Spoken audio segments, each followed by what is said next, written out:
Henry is a big green engine who works on the island of Sodor. Sometimes he pulls coaches, sometimes he pulls trucks, but whatever the weather, Henry gets the job done without fuss. One afternoon, Henry was at Farmer McCall's field. He was chopping off some hay and oats for the animals. Just then, Gorton puffed up. "Hello, Henry." "Hello, Gorton."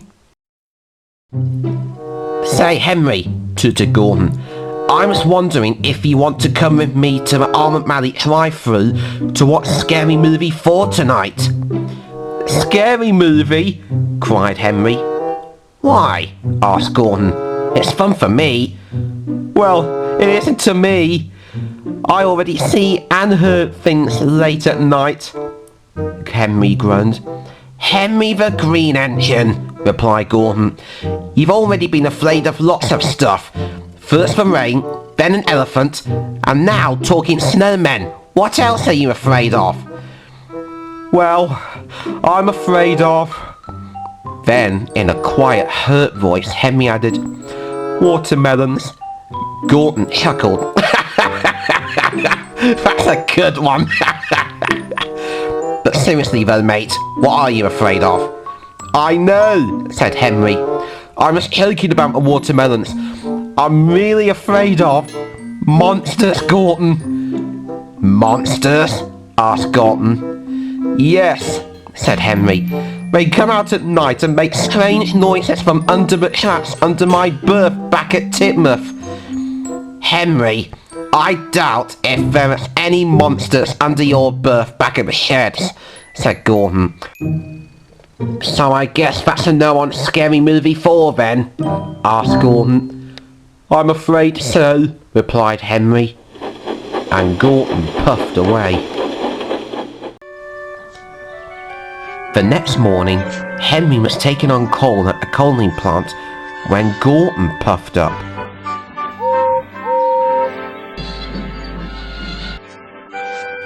"Good morning, Henry," he said. "Enjoying your coal?" "Yes," sighed Henry. "So how was your night?" asked Gorton. "It was horrible," cried Henry. "I can't take these monsters anymore." "Boy, Henry," said Gorton, "you really do have a problem. Look, just relax and don't think of anything at all. That's what I do when I'm scared at night, especially the last time I saw a scary movie." Henry knew that Gorton was right. "Tonight," he said, "I'm not going to be scared at all." "Good for you, Henry," replied Gorton. So that night, Henry tried to relax, just like Gorton had told him. But it didn't help. Strange noises went off, and spooky shadows danced across the walls. "What was that?" cried Henry. He looked out of the sheds to inspect. "Ah!" he wailed. But there was Gorton waiting on the turntable. "Oh, Gorton!" cried Henry. "I'm so happy to see you!" said Gorton. "I'm sorry, what was that?" asked Henry. Gorton said again. "Gorton, what's wrong with you?" asked Henry. "Why are you talking like that?" But soon, Gorton's speaking soon changed. "Henry, let me poke your tender." "No, get away from me!" cried Henry. He tried to back into its berth, but Gorton trapped him already. Gorton laughed as Henry was pulled out of the sheds. "No, no, no!" Henry woke up and looked around. He was still back inside the sheds, with all the other engines sleeping. It was all a terrible dream.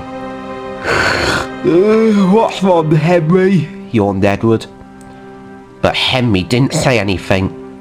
He was so busy worrying about his dream.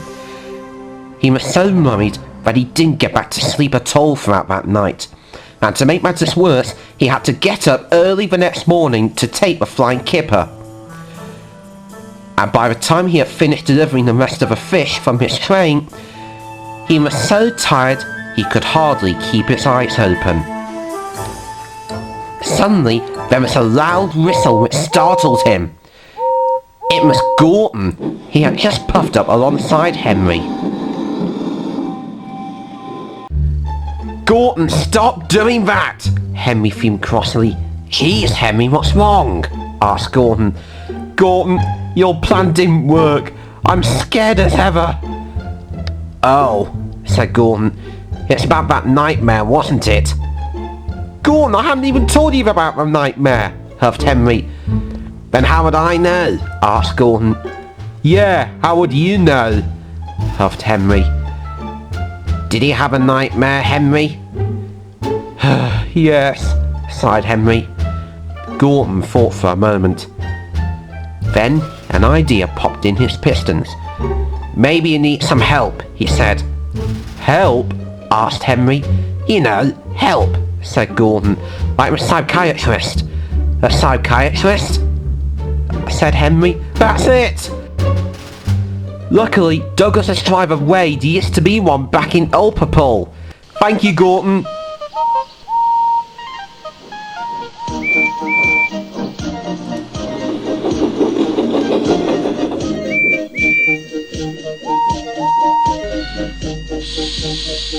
Henry soon found Donald and Douglas at Knapford Station, and when Wade said yes, Henry was soon put in an appointment.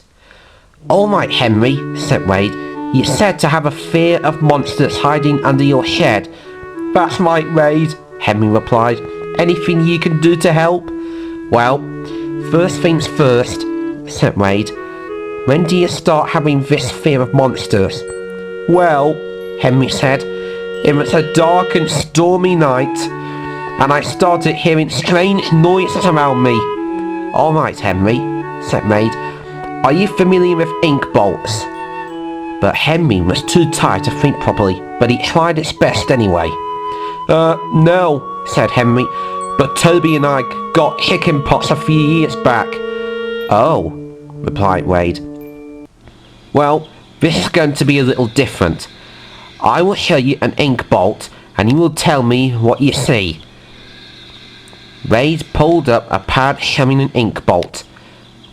"Now, Henry, tell me what you see." "An ink bolt," replied Henry. "Oh, ho, ho, ho," replied Wade. "You tell me what this ink bolt looks like." Can you give me a hint?" Henry yawned. "There's no right or wrong answers, Henry," said Wade. "Oh, okay," replied Henry sleepily. "An ink bolt." Henry was terribly tired. "The answer is in you, Henry." "What is in my boiler?" asked Henry. "Look," huffed Wade, "I have to cure you from this." "Cure me from what?" Henry asked, getting cross. "This fear." "What fear?" "The fear of monsters." "What? You have a fear of monsters too?" "Duh! Get out!"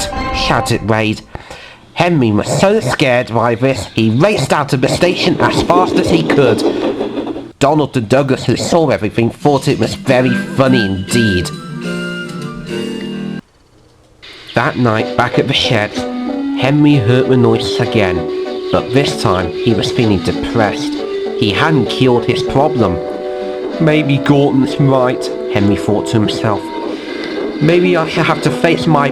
But before Henry could reply, there was a sudden... "Boo! Ah! Who's there?" cried Henry. "Henry, it's me, Gorton." "You?" asked Henry worriedly. "Yes, I have a confession to make." "What about?" asked Henry. "It was me the whole time. I'm the one who made all the scary noise and stuff." "So you knew that all along, didn't you?" "Yes, and you were just stringing me along," huffed Henry. "Yes, that's true." This made Henry very cross. "You're some total monstrous biscuit!" he fumed crossly. "Now look, Henry!" Edward decided to get to the bottom of this. "Hey, wait! He tooted. "Now that you two, This whole monster nonsense has gone on far enough, and there's nothing to be afraid of. Come on, admit it, you two. Gorton and Henry both had to agree. Gorton, that trick could have caused a lot of trouble to the other engines. It could have put them off their work if they're working at night. Gorton knew that Edward was right. He felt silly at once. And Henry, this whole situation wouldn't have continued if you hadn't let your imagination get the better of you. There's no such thing as scary monsters. They only appear in stories. Henry knew that Edward was right. Well, even though you did set things up, Gorton, he said, it did make me realise that there's nothing to be afraid of. Okay, I forgive you. And I forgive you too, puffed Gorton. But I want to say thank you as well. Really? Why? Asked Gorton. Well, it made me realise that there's nothing to be afraid of at all. That's the spirit, Henry, tooted Gorton. Definitely, agreed Edward. Now let's try and get some sleep. We got a busy day tomorrow. And soon the three engines fell fast asleep. And for the first time in days, Henry felt peaceful doing so.